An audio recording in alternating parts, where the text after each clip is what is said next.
The Galactic Council chambers fell silent as Ambassador Kelrian of the Veth Collective finished reading the distress signal. Her crystalline form trembled slightly, the light patterns across her surface dimming with each passing moment. Around, the circular assembly representatives from 12 species sat in stunned silence. Their various forms of communication temporarily ceased. The message was clear. The Zephyrian homeworld was under siege by the Drakari swarm, and they had perhaps 3 rotations before complete annihilation. The peaceful herbivorous Zephyrians, with their gossamer wings and delicate bone structure, had never known violence beyond the occasional territorial dispute over flowering meadows. They were artists, philosophers, and dreamers who had contributed beauty and wisdom to the galaxy for millennia. The Zephyrians formally request military assistance. Kelrian's voice resonated through the chamber's translation matrix. However, as we all know, their planet lies outside our sphere of protection. The Neutral Zone Accords specifically state that we cannot interfere in conflicts beyond our territorial boundaries, interrupted Thaxon, the bulky representative of the Corvin Mining Guild. His rocky exterior shifted as he spoke, small pebbles falling from his shoulders. The Drakari swarm chose their target well. They know we're bound by our own laws. Murmurs of distress echoed through the chamber. The aquatic delegation released bubbles of anxiety, while the energy-based lumens flickered rapidly in patterns that spoke of frustration and helplessness.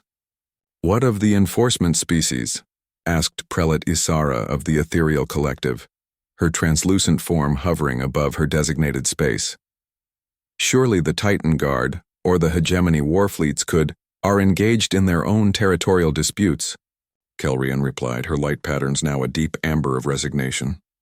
"The Andromedan front has pulled all major military assets. We are alone in this sector." The silence stretched on, heavy with the weight of an entire species' fate. Each representative understood the implications.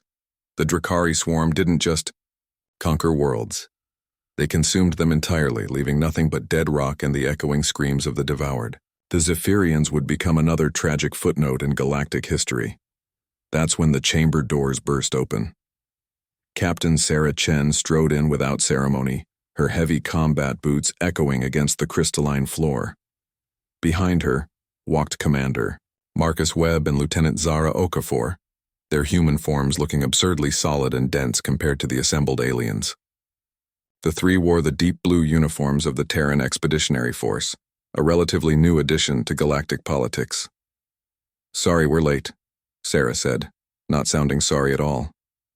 Traffic was murder getting through the asteroid belt. Kelrian's form brightened with what could only be described as alarm. "Ambassador Chen, this is a closed session. The matters discussed here do not concern the Terran Protectorate." "Yes, I heard." Sarah pulled up the holographic display of the Zephyrian system on her wrist device. "Cute little planet. Looks like they grow some impressive crystal gardens there. Be a real shame to see those turned into Drakari nesting grounds." The chamber erupted in a symphony of alien sounds, clicks, chirps, harmonic resonances, and electrical discharges that roughly translated to variations of absolutely not and impossible. Thaxon's rocky form ground audibly as he spoke. "Human, you cannot seriously be considering military action outside your territorial boundaries. Your species barely achieved spaceflight 2 standard centuries ago. You lack both the legal authority and the military capacity." Sarah's smile was sharp enough to cut hull plating. "Legal authority? You're right, we don't have any legal obligation to help the Zephyrians." She paused, looking around the chamber at the assembled representatives. "But here's the thing about humans that you haven't quite figured out yet." She activated her holo display, showing images of human military vessels moving through space. Not the sleek, graceful ships favored by most galactic civilizations, but brutal, angular things that looked like they were built for ramming rather than flying. "We don't always do things because we have to," Sarah continued. "Sometimes we do them because they're right, and sometimes we do them just because someone said we couldn't." Marcus stepped forward, his scarred face bearing the grin of someone who had survived more wars than most species had ever fought. "The Drakari swarm has a reputation for being unstoppable. Personally, I take that as a challenge." Kelrian's surface patterns shifted to what humans had learned indicated extreme agitation. You speak of challenging the swarm as if it were some mere military exercise. They have consumed 17 worlds in the past galactic year. Their bioships number in the millions. They adapt to any weapon used against them and turn captured technology into living weapons. Sounds fun, Zara commented dryly. Been a while since we had a proper fight. The aquatic delegation released a stream of bubbles that translated roughly to insane Deathworld primitives, while the Corvin representative's rocky form actually cracked with stress. Sarah crossed her arms, studying the holographic display of the Zephyrian system. Here's what's going to happen. We're going to take our little fleet of primitive ships, head over to Zephyrian space, and introduce the Drakari swarm to a concept they might not be familiar with. Which is? Kelrian asked, though her tone suggested she feared the answer. Humans protecting something that isn't theirs, fighting for someone they've never met, and generally being unreasonable about the whole concept of impossible odds. The chamber fell silent again, but this time it was a different kind of silence. Where before there had been resignation, now there was something else, a strange mixture of hope and terror. Prelate Isara was the first to speak. The Galactic Council cannot officially sanction this action. We're not asking for your permission, Sarah replied. We're just letting you know we'll be in the neighborhood. Professional courtesy and all that. As the three humans turned to leave, Kelrian called out, Captain Chen, why? Why risk your people for a species you've never met? For a world that means nothing to your interests? Sarah paused at the doorway, looking back at the assembly of alien representatives. Because someone has to, and apparently we're the only ones crazy enough to try. The door sealed behind them, leaving the Galactic Council in stunned silence, as three representatives of a barely civilized Deathworld species walked away to declare war on the most feared force in the galaxy. Outside in the corridor, Marcus chuckled. Think we got their attention? Oh, we definitely got their attention, Zara replied. Question is, what happens when the Drakari get ours? Sarah's smile turned predatory. Then they're going to learn why every other species in the galaxy calls Earth a death world. The Terran fleet hung in space like a collection of metal predators, their angular hulls reflecting the light of distant stars. To most galactic species, human ships looked wrong.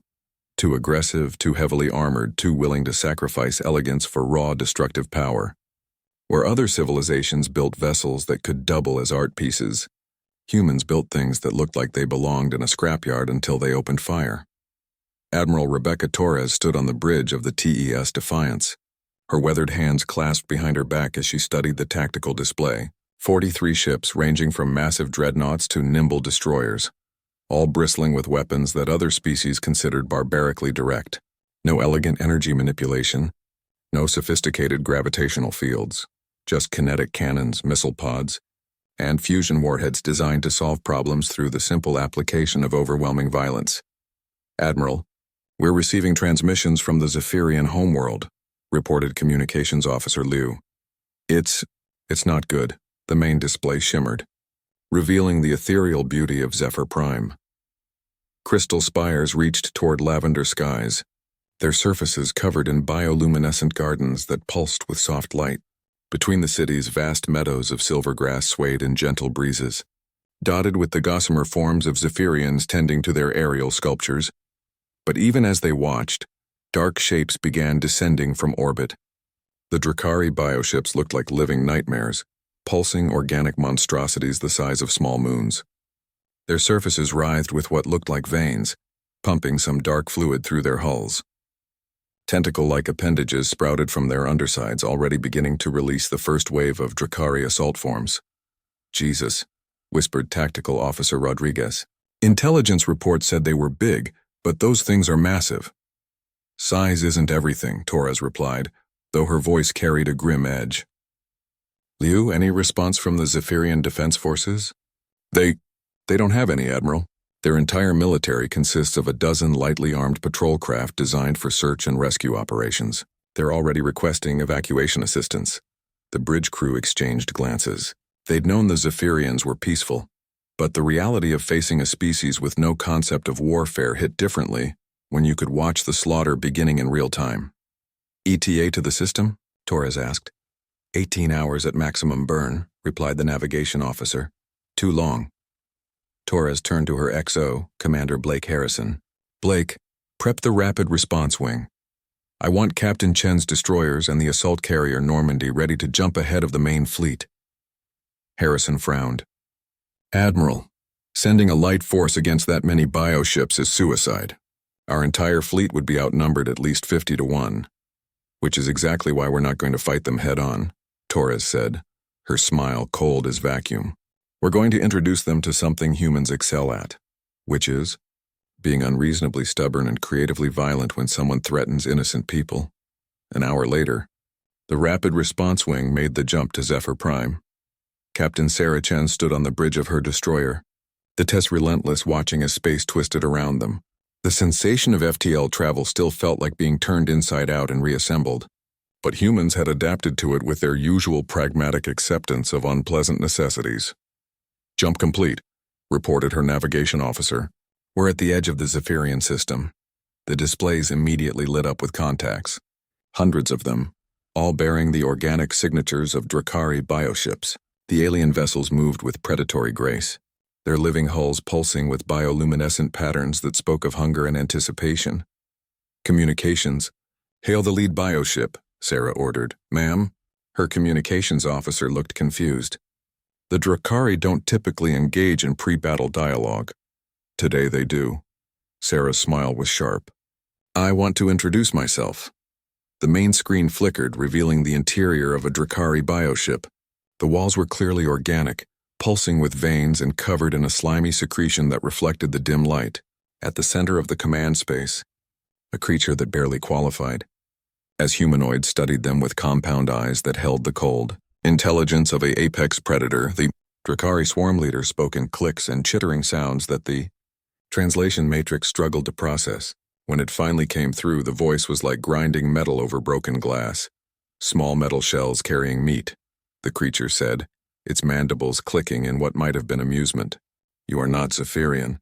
Identify yourselves before consumption.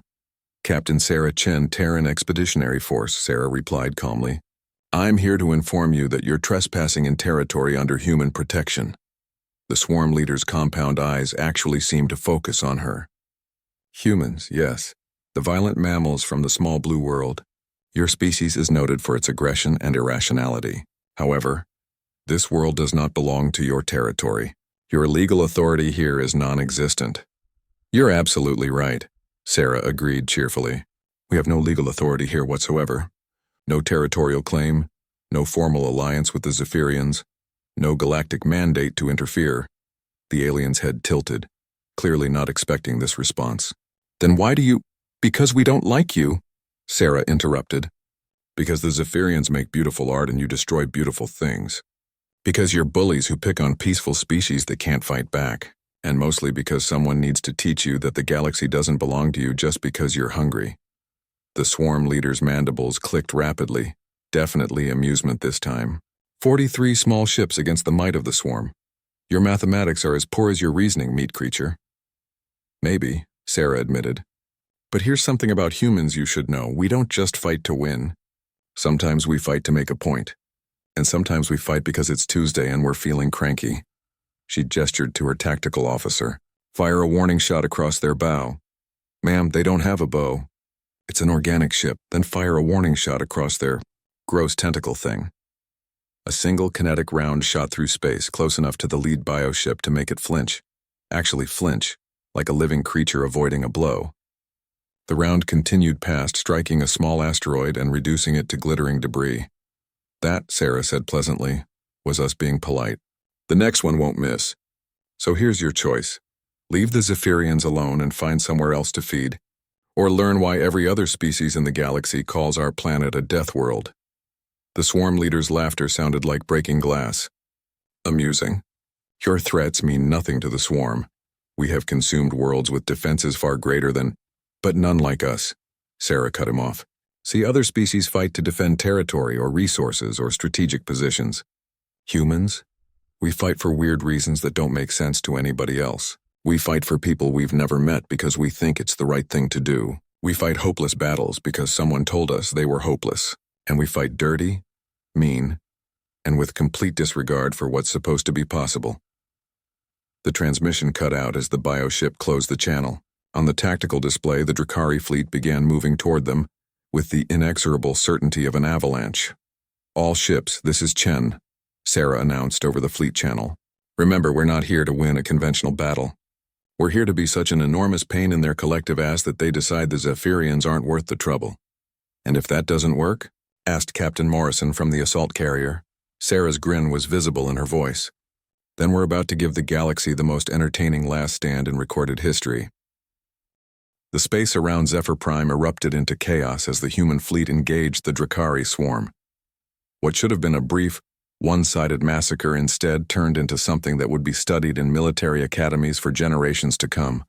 Not because of brilliant strategy or superior technology, but because of sheer, bloody-minded human stubbornness.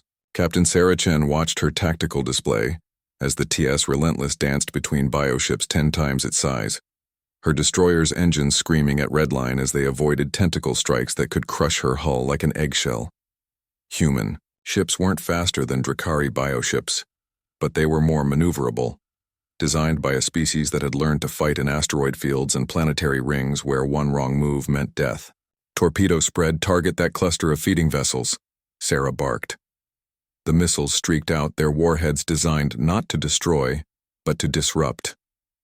Where they struck, the bioships reeled back, their organic hulls writhing in what could only be described as pain. "That's right, you ugly bastards, we taste terrible." The Drakari had expected resistance to follow predictable patterns: establish defensive positions, protect key infrastructure, retreat when overwhelmed.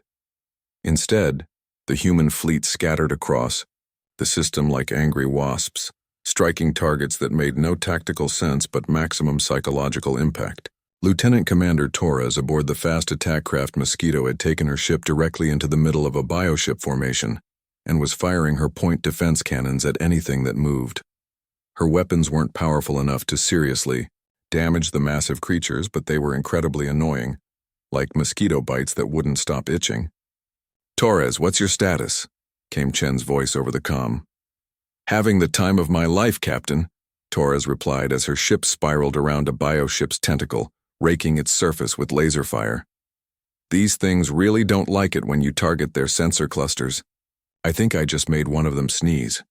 Meanwhile, Captain Morrison aboard the assault carrier Normandy was conducting an operation that violated every known principle of space combat. Instead of maintaining a safe distance, he had ordered his ship to ram straight into the side of a massive bioship, deploying magnetic clamps to lock the two vessels together. "Morrison, what the hell are you doing?" Sarah demanded. "Something that probably violates several laws of physics," Morrison replied cheerfully. "Turns out these bioships have a really interesting internal structure. My marine teams are having a field day in here." Indeed, the human marines had discovered that Drakari bioships, while terrifyingly effective in space combat, had never evolved to deal with boarding actions. Their internal defenses were designed to repel parasites and infections, not heavily armed humans with explosive charges and bad attitudes. Sergeant Major Williams led her squad through the pulsing corridors of the bioship, her combat armor sealed against the acidic atmosphere. The walls around them writhed and contracted like the inside of a living throat, trying to digest the intruders.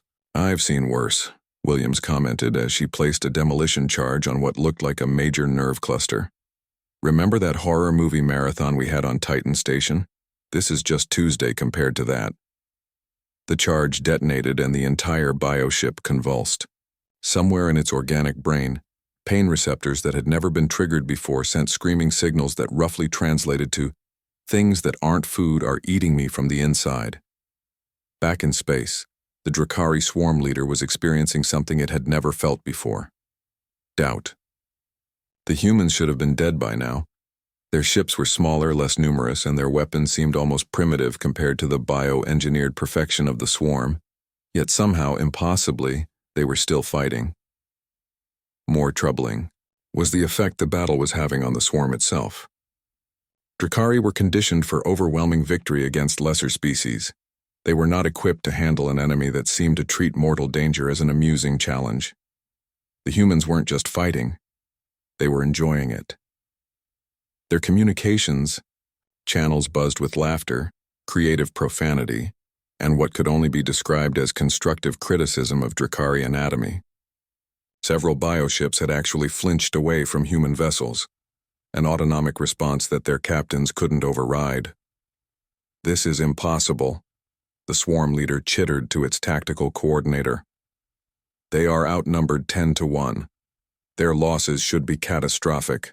"Their losses are catastrophic, swarm leader," the coordinator replied. "They have lost 17 vessels, however they continue to fight with the same intensity." "And our losses?" The coordinator's mandibles clicked nervously. 42 bioships damaged, 12 with severe neural trauma from boarding actions and 3 that have refused to advance due to psychological distress. The swarm leader's compound eyes focused on the tactical display where a human destroyer was currently using a disabled bioship as a club to beat another bioship into submission. Psychological distress? The humans appeared to have developed targeted attacks against our ship's nervous systems. The bioships are experiencing sensations they have no framework to process. Pain, confusion, and what our psychological analysts can only describe as being bullied. On the bridge of the Relentless, Sarah Chen was discovering that her ship's ammunition was running low. They had inflicted far more damage than should have been possible, but the Drakari fleet still vastly outnumbered them. It was time for the next phase of the human battle plan. "All ships, this is Chen. Execute Operation Crazy Ivan." Around the system, human vessels suddenly changed their attack patterns. Instead of trying to avoid the Drakari, they began flying directly at them. Not to ram, but to get as close as possible before executing emergency hyperspace jumps. The tactic was considered suicidal by every other spacefaring species. Jumping to hyperspace in a gravity well was dangerous enough. Jumping while in close proximity to massive objects was supposedly impossible. Human ships did it anyway, their crews gritting their teeth and hoping their engineering was better than galactic physics. The results were spectacular. Hyperspace rifts tore open mere kilometers from bioships, the gravitational distortion sending the organic vessels tumbling through space like leaves in a hurricane. Several bioships caught directly in the hyperspace wake simply ceased to exist in normal space. Their matter scattered across dimensions that didn't technically exist. The swarm leader watched in horror as the human fleet disappeared, leaving behind only gravitational chaos and the screaming of damaged bioships. For several minutes, the Drakari forces attempted to restore order, tending to their wounded and trying to understand what had just happened. Then the humans came back. They emerged from hyperspace in perfect formation, having used their jump coordinates to reposition themselves behind the Drakari fleet. Fresh ammunition, repaired ships, and reinforcements from the main Terran fleet. Admiral Torres's voice cut across all communication frequencies. "Round 2, you ugly sons of bitches. Hope you enjoyed the intermission." The swarm leader made a decision that would have been incomprehensible to any Drakari just hours before. For the first time in the history of the swarm, a fleet commander gave the order to retreat, not from superior firepower or overwhelming odds, but from an enemy that was too psychologically exhausting to fight. As the bioships began their withdrawal from Zephyrian space, the swarm leader opened a channel to the human fleet. "This engagement is concluded. The swarm withdraws from this system." Sarah Chen's response was cheerful and completely inappropriate for a formal military communication. "Damn right you do. And tell your friends that Earth says hi. The last thing..." The swarm leader heard before the communication cut out was the sound of human laughter echoing across the cosmos. The sound of a species that had just declared war on the impossible and won through sheer bloody-mindedness. The crystal spires of Zephyr Prime reflected the morning light in cascades of rainbow colors as the human fleet settled into orbital positions around the planet. Below, the Zephyrians emerged from their hiding places among the floating gardens, their gossamer wings trembling with emotions that had no names in their peaceful language. They had witnessed something that contradicted everything they understood about the nature of existence. Strangers had fought for them, bled for them, and asked for nothing in return. Ambassador Lyriel floated up to meet the human delegation at the planetary spaceport, her translucent form shimmering with patterns of gratitude that pulsed like living starlight. Behind her came the collective of voices, the closest thing the Zephyrians had to a government, though their decision-making process involved more poetry than policy. Captain Sarah Chen stepped off the shuttle, still wearing her battle-scarred uniform, followed by Admiral Torres and a small diplomatic team. The contrast was striking. Humans in their practical, worn military gear standing before beings who looked like they had been crafted from moonbeams and wishful thinking. "Welcome to Zephyr Prime," Lyriel said, her voice like wind chimes in a gentle breeze. "The words seem insufficient for what you have done for us." Sarah looked uncomfortable with the formal greeting. "We just did what needed doing. How's your people? Any casualties from the attack?" The question seemed to confuse Lyriel. In her experience, military powers usually led with demands for tribute or territorial concessions. "We lost 17 crystal gardens and 3 meditation groves before the Drakari retreated. No Zephyrians were harmed thanks to your intervention. But we must ask, why did you come to our aid? We have nothing to offer Earth in terms of resources or strategic value." Admiral Torres stepped forward. "Ambassador, can I ask you a question? When you see something beautiful, do you protect it because it's useful or because it's beautiful?" Lyriel's form brightened with understanding. "Because it is beautiful, of course. Beauty is its own justification for existence." "There you go," Torres said simply. "Your people create beauty. The Drakari destroy it. We decided the galaxy needed more beauty and fewer destroyers." The simple honesty of the statement sent ripples of amazement through the assembled Zephyrians. In their long experience with galactic politics, everything came with a price. Yet these humans had paid a terrible cost in blood and resources for no return, except the continuation of Zephyrian existence. Master Sculptor Velian, whose age was counted in millennia, spoke for the first time in decades. "You speak of protecting beauty as if it were a simple choice. Yet your ships bear the scars of terrible battle. Your people died fighting for strangers. This is not simple." Sarah's expression grew thoughtful. "Maybe not simple, but it's right. See, we humans have this thing where we can't stand to see bullies win. Makes us irrationally angry. Sometimes that gets us into trouble, but sometimes trouble needs to be gotten into." As the formal meetings continued, human repair crews worked alongside Zephyrian artists to restore the damaged crystal gardens. It was an odd sight. Humans in heavy work gear carefully tending to structures that looked like frozen music, their calloused hands surprisingly gentle with the delicate crystal formations. Sergeant Major Williams found herself working with a young Zephyrian named Seval, who had been teaching the human Marines about the proper harmonic frequencies needed to grow new crystals. The Zephyrian's forearms moved in precise patterns, coaxing melodies from the crystal matrices that encouraged growth and healing. "Your people," Seval said softly. "They sing while they work, but their songs are about war and loss and far places. It makes the crystals grow in unusual patterns." Williams looked at the crystal she'd been tending, which had indeed taken on an asymmetrical, almost aggressive shape compared to the flowing forms around it. "Sorry about that. Human work songs tend to be a bit rough around the edges." "Oh no," Seval assured her, his form brightening. "It's wonderful. For the first time, our gardens have crystals that look like they could survive hardship, that could grow strong in difficult places. We never thought to encourage such resilience in our art." The conversation was interrupted by an urgent communication from orbit. The long-range sensors had detected something approaching the system. A massive Drakari fleet, far larger than the first one. The swarm leader had returned with reinforcements. Admiral Torres studied the tactical readouts in the command center that the humans had hastily established in one of the crystal spires. The numbers were daunting.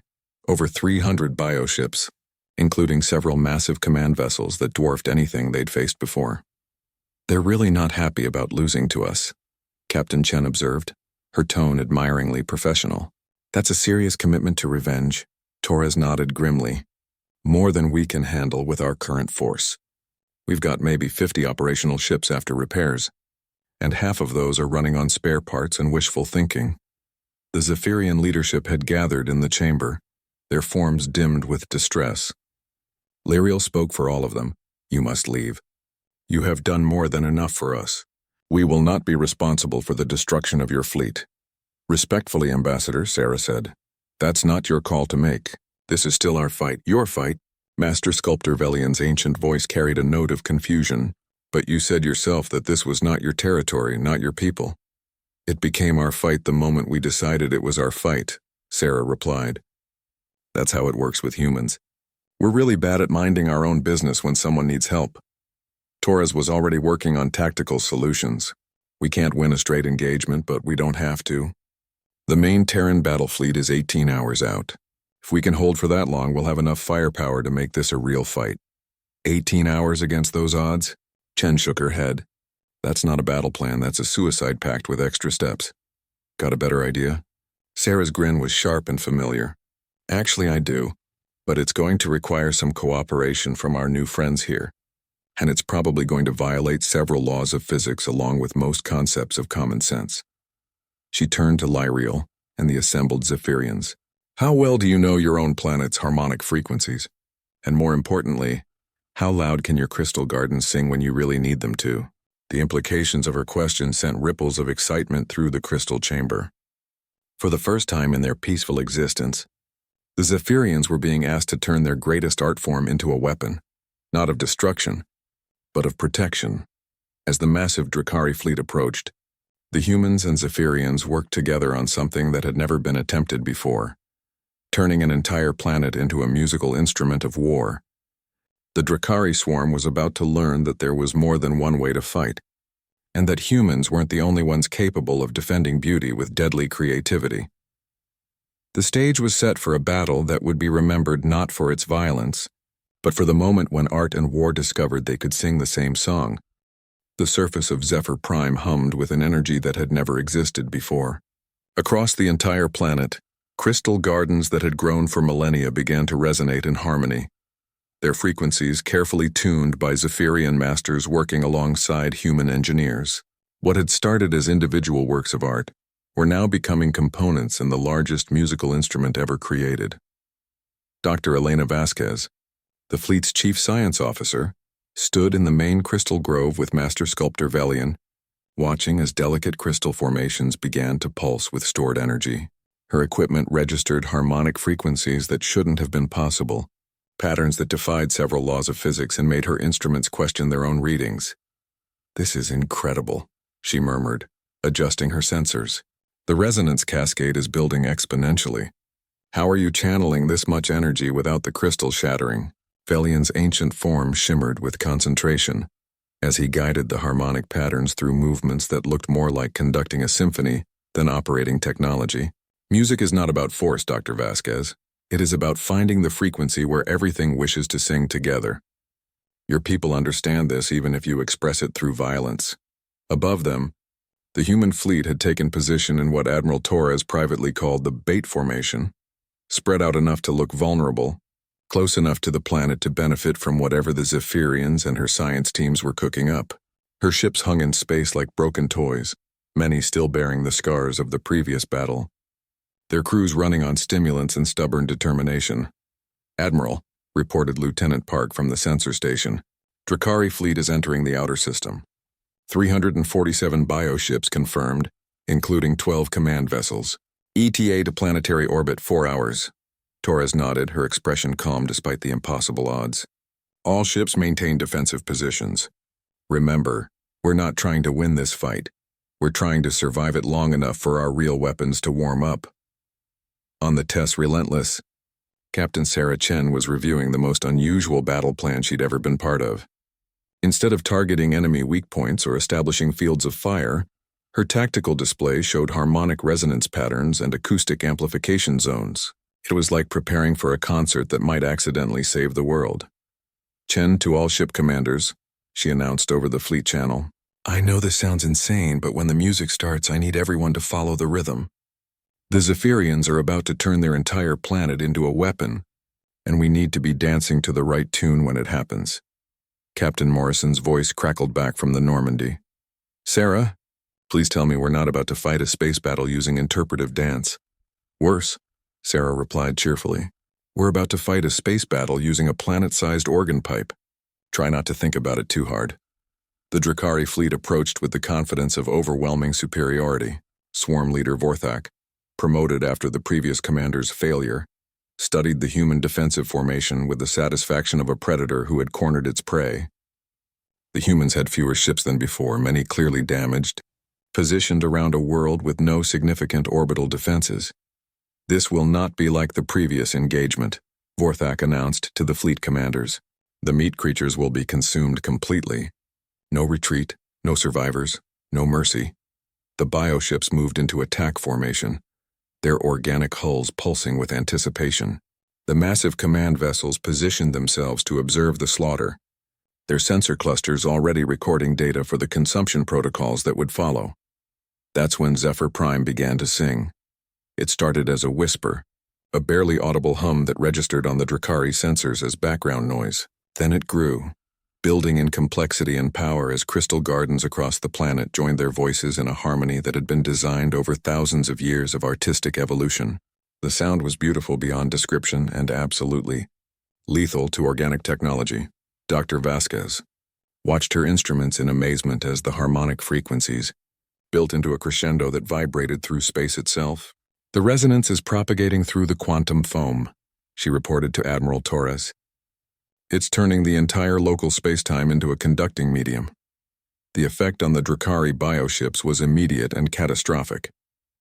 Their organic hulls, evolved to be perfectly adapted to their function, began to vibrate in sympathy with Zephyr Prime's song. But where the planet's crystals had been grown to handle these frequencies, the bioships had not. Smaller vessels began to literally shake themselves apart, their cellular structures unable to cope with harmonics that penetrated to the molecular level. Larger ships fared better but not well, their crews struggling with disorientation as the song interfered with their nervous systems. "What is happening?" Swarm Leader Vorthak demanded as his command vessel shuddered around him. The bioship's organic computer systems were producing readouts that made no sense, showing energy patterns that shouldn't exist. "The planet," his tactical coordinator managed, its mandibles clicking erratically. "The planet is generating some form of acoustic weapon. Our ships are experiencing systemic resonance failure." On the human ships, the effect was entirely different. The crews reported feeling energized, almost euphoric, as if the music was filling them with strength rather than tearing them apart. Their ships' metal hulls actually began to vibrate in harmony with the planetary song, turning each vessel into a component of the larger instrument. "All ships, execute Beethoven formation," Sarah commanded, and the human fleet moved into a pattern that looked like chaos, but followed the mathematical principles of harmonic convergence. Each ship's position amplified the planetary resonance, creating standing wave patterns that turned space around Zephyr Prime into a three-dimensional concert hall. The Drakari fleet found itself caught in acoustic currents that their organic technology couldn't navigate.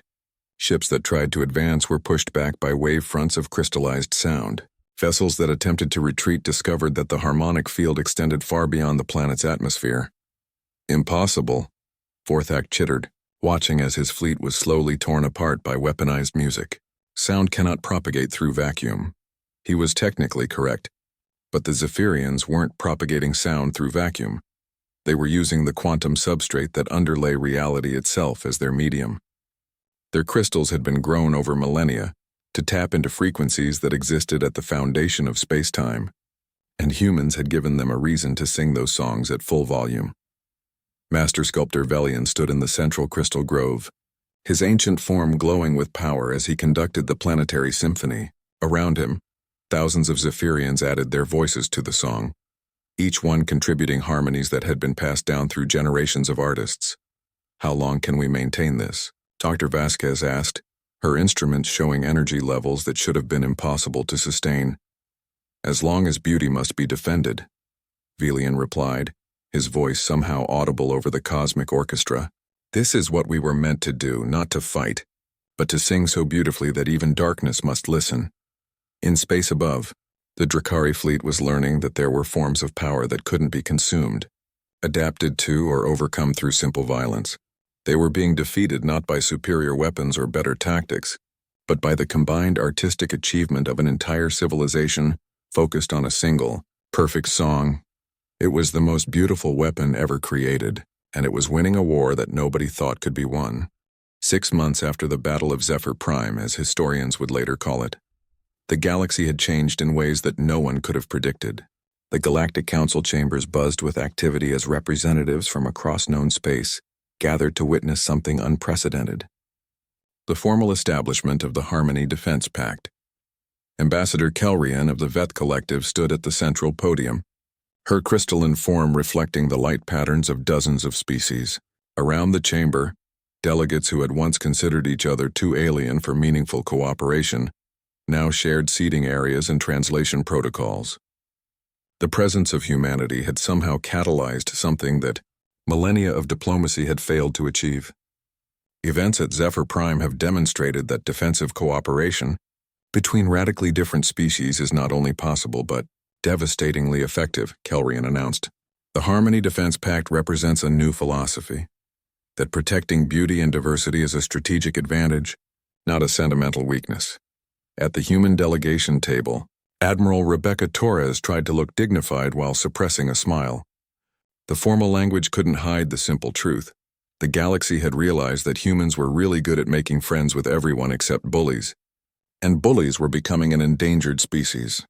Captain Sarah Chen, now promoted to Commodore, leaned over to whisper to her aide, "Think they'll ever figure out that we just really hate it when people pick on our friends?" "Probably not," replied Lieutenant Commander Park, now her chief of staff. "And honestly, I think that's working out fine for everyone involved."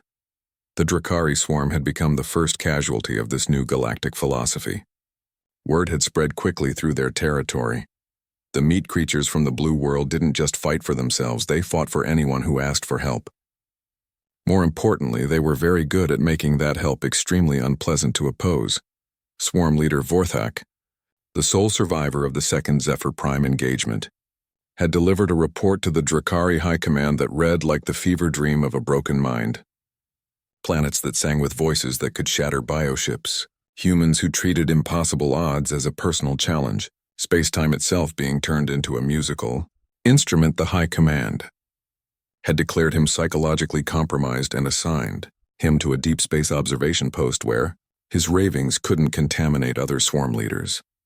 But other survivors began reporting similar encounters with human forces, and the stories became impossible to dismiss.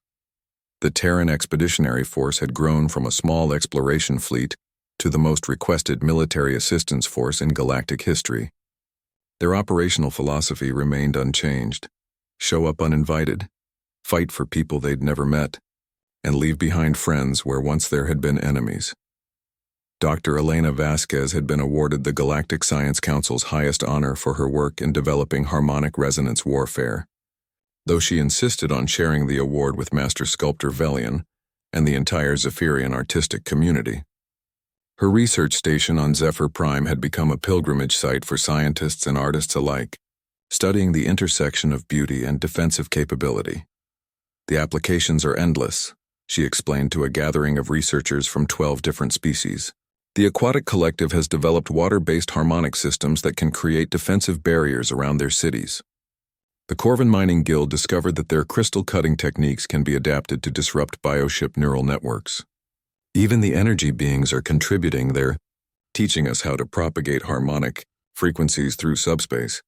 But perhaps the most significant change was happening in places where the Harmony Defense Pact hadn't even been formally established. Species that had once cowered before larger, more aggressive neighbors were finding their courage. The galaxy had learned an important lesson. Sometimes the right thing to do was also the smart thing to do, and humans would back you up if you decided to stand up for yourself. The Epsilon colonies, a cluster of worlds populated by refugee species who had fled Drakari expansion, sent a simple message to Earth: "We're tired of running. Will you teach us to fight?"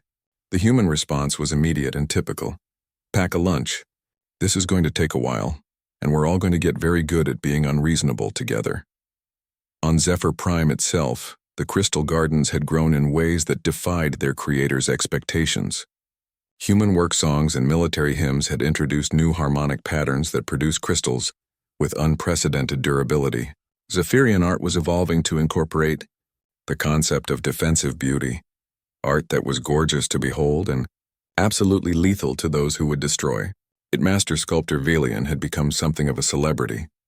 his techniques studied by military engineers and artists across the galaxy, but he remained philosophical about his world's transformation, from peaceful sanctuary to fortress of harmony. "We have not become warriors," he explained to a gathering of young Zephyrians, who wanted to understand their world's new role. "We have simply learned to sing loudly enough that those who would silence beauty must listen whether they wish to or not." Ambassador Lyriel, now serving as the Zephyrian representative to the Harmony Defense Pact, had developed a close working relationship with the human diplomatic corps. Their approach to interspecies relations, which consisted mostly of showing up with flowers and heavy weapons while asking, "How can we help?" had proven surprisingly effective. "Humans," she observed to her aide, "are the only species I know that can declare war on the concept of unfairness and somehow make it work." The formal signing of the Harmony Defense Pact took place in the restored crystal gardens of Zephyr Prime, with representatives from 47 species adding their marks to a document that established a new principle in galactic law: the right to defend beauty, diversity, and peaceful existence through whatever means necessary. Admiral Torres gave the closing speech, standing before a crystal formation that had grown specifically to amplify her words across the planet. Her message was simple and very human. "We didn't start this to build an empire or control territory, or make ourselves the dominant power in the galaxy. We started this because someone needed help, and we were in the neighborhood. That's it. That's the whole grand strategy." She gestured to the assembled delegates representing species so different they might as well have evolved on different universes. "Look around. We've got crystal gardeners and energy beings working with rock miners and water breathers, all because we decided that bullies suck and art is worth protecting. If that's not worth celebrating, I don't know what is." As the ceremony concluded and delegates began the process of building a new kind of civilization, a small human destroyer slipped quietly out of the Zephyrian system. Its captain had received a distress call from a previously unknown species in a distant sector, something about raiders threatening their sacred libraries. The ship's crew prepared for another impossible mission with the casual competence of professionals who had made a career out of making friends with strangers and enemies out of anyone who threatened those friends. They would arrive uninvited, fight for people they'd never met, and probably violate several laws of physics in the process. It was just another Tuesday in the galaxy, and the humans were going to make sure it stayed beautiful.